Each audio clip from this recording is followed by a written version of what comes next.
Abbie Chatfield, and I am so excited to be hosting REELise Bites and also to be back in a cinema. REELise is a charity that aims to empower youth around Australia and to drive positive change online. Each year, the REELise Film Festival showcases short films created on smartphones and tablets about growing up in a digital world. By sharing their stories, REELise filmmakers contribute to building a safe online space where all of us can feel free to be our authentic selves, be included, be respected, and be heard. That's something I am super passionate about, and that's why I'm proud to be a REELise ambassador. Today we're launching REELise Bites. In each episode, we'll showcase a film from the REELise Film Festival, and then I'll host a discussion afterwards to discuss the film's themes. We'll start by exploring cyberbullying. Check out George and Michelle Cramp's film, Cyber. After that, I'll be back to have a discussion with some special friends.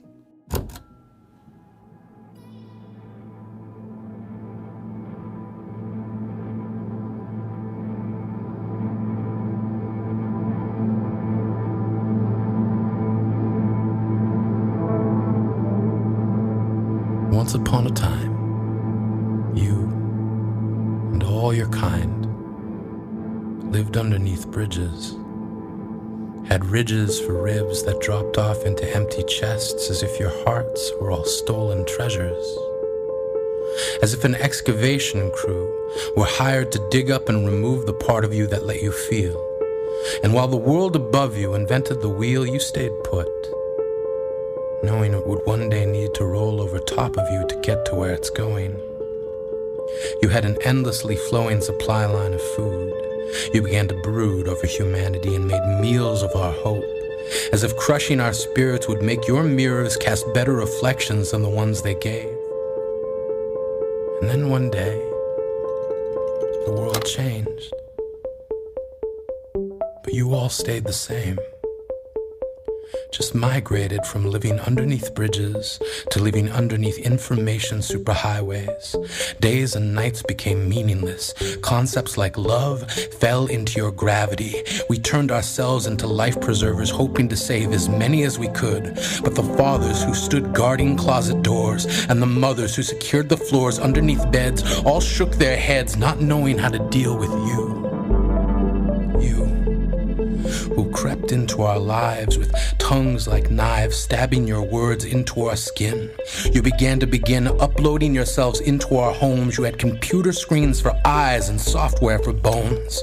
You turned your hate into stones and hurled them at beauty as if you couldn't bear to see anything other than ugly, anything different. You had fingernails like flint and scraped them along decency, hoping we would be the ones to all catch fire. You all had smiles like one-way barbed wire, not meant to keep us out, meant to keep us in. Voice like a firing pin, you spoke in explosions. It isn't cute. It isn't funny. You've talked strangers into death and laughed. And as each family learns to graft skin over the wounds you gave them, you hem yourselves into the scar. You have coaxed the sober back into bars, handed out cigars at memorials, offered nooses, cliffs, and pills to those who unfortunately found you before they found help. Even now, you somehow see this as an invitation to turn your keyboards into catapults, wondering which one of you can be the first to hate this best.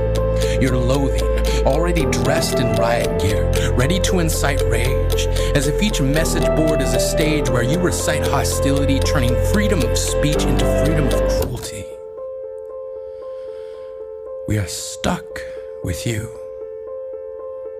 the same way you are stuck with you. Your mind is glue and it keeps malice fastened there like cheap wallpaper. We were once upon a time told that none of you exist. We dismissed you as make-believe or myth. Now, armed only with resolve, we can no longer afford to tell ourselves that you aren't real. We will not let you make your dinners out of the things we feel.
Wow.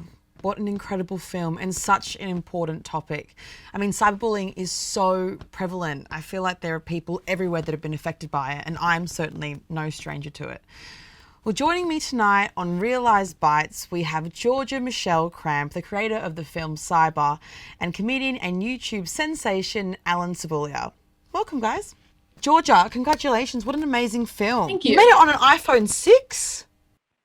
I sure did. What motivated you to do the film? It was sort of one of those things where I hated school because the moment I went there, I was bullied. And when I came home, I was cyberbullied, and it felt like I just couldn't escape.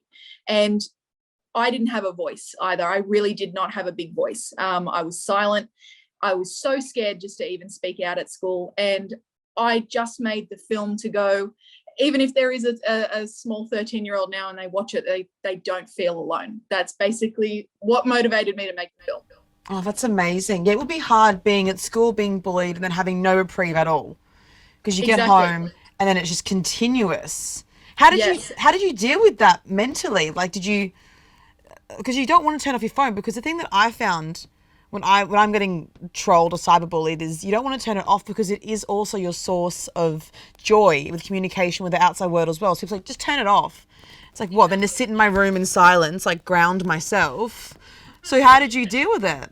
My sort of thing was I sat in this anxiety-ridden state. I remember I just used to sit and just not do anything. And then I wouldn't want to do my homework because it would remind me of school. And it was sort of one of those things where I don't know. I used to just sit, and just feel bad about myself. And then I remember just crying every single time I'd get home. It would just be awful. But, you know, when I got to about year 9 or year 10, I got a couple of friends that did gaming and had a lot of gaming stuff. And that's it. That was my escape. And then I used to have reading books. And even with that, I used to make up my own stories and sit there hours and hours on end, just reading, and then also going, oh, that would be awesome for a book. Let's write a book.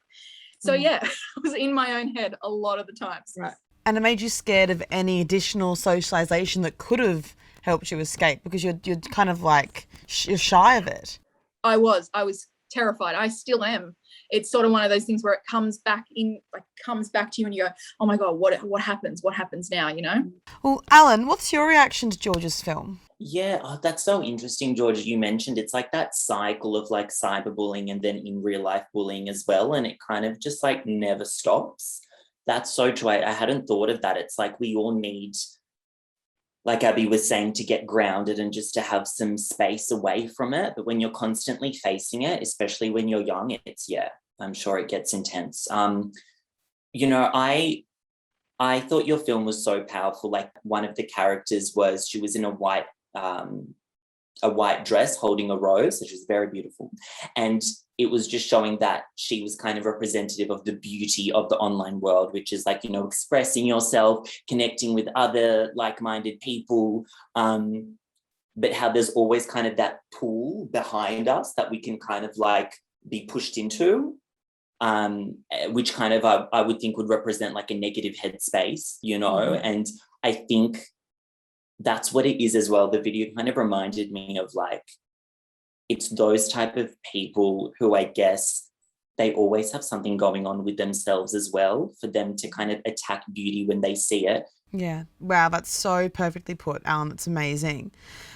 Georgia, so you were bullied pretty badly. Did you ever tell anyone or report it? When I was in high school, this was uncharted territory, and they were like, no, bullying is bad. Don't do that.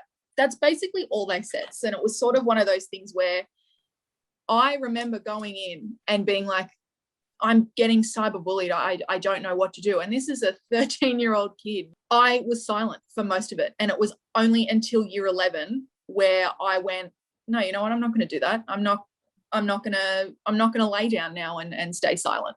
So what did you do in grade 11? I made cyber. That was your fight back. Yeah, well, I remember asking people if they wanted to even be in it. And I was like, look, I think that this would be an awesome cause. And I had people laugh in my face. And then all of this stuff happened. And then those same people came back and was like, can we please be in your next film? And I just went, oh my goodness, like, no, absolutely not. Thank you, Nate. No, I'm Yeah, glad you thank guys you. are on your voice. Next. Next, thank you. Yeah, exactly. So, Alan, you first went viral online. I remember watching this, obsessed with it, with the rich kids of Sydney. And then you received a bit of online vitriol. Can you talk us through that? I do have to, say that I've always kind of focused on kind of the good side of things, because that's always been brighter. And I think it is for all of us, having this conversation, always the good side, the love and support is always so much bigger and brighter.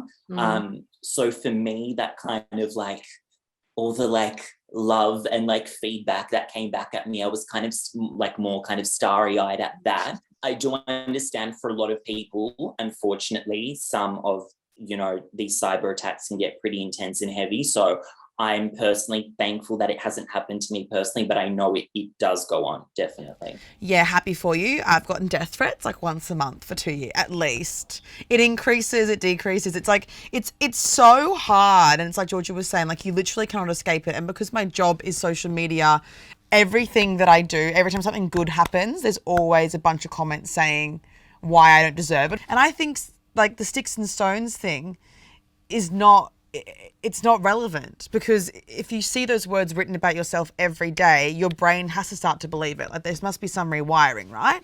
Totally. I believe that. I believe that it affects people, not just, like on a mental level as well, but on a whole like health level as well, like your whole body. I think that when you are exposed to so much negativity about yourself, almost as if, like looking into your phone as a reflection, it's as if you're looking into a mirror and it's just all these things constantly coming at you through your reflection. It is bound to get inside you. It sort of gets to a point where you have to get over it. But it's sort of one of those things where I had to force myself to get over that, to then jump back in and to then, get into having my business again and enjoying it. So how does filmmaking empower you then? Filmmaking for me is sort of that thing that I can show my creativity, and how my thoughts work in my brain without having to talk to people and then get stuck, then get stuck with public speaking and go, oh my goodness, what am I actually trying to convey? You know what I mean? Yeah, and never put your face next to it either, so there's less pressure as well of people criticising you. They can criticise the work, which I'm sure is hurtful if they do, but, you go, okay, at least it isn't me again. Alan, what would your advice be for someone who's been cyberbullied?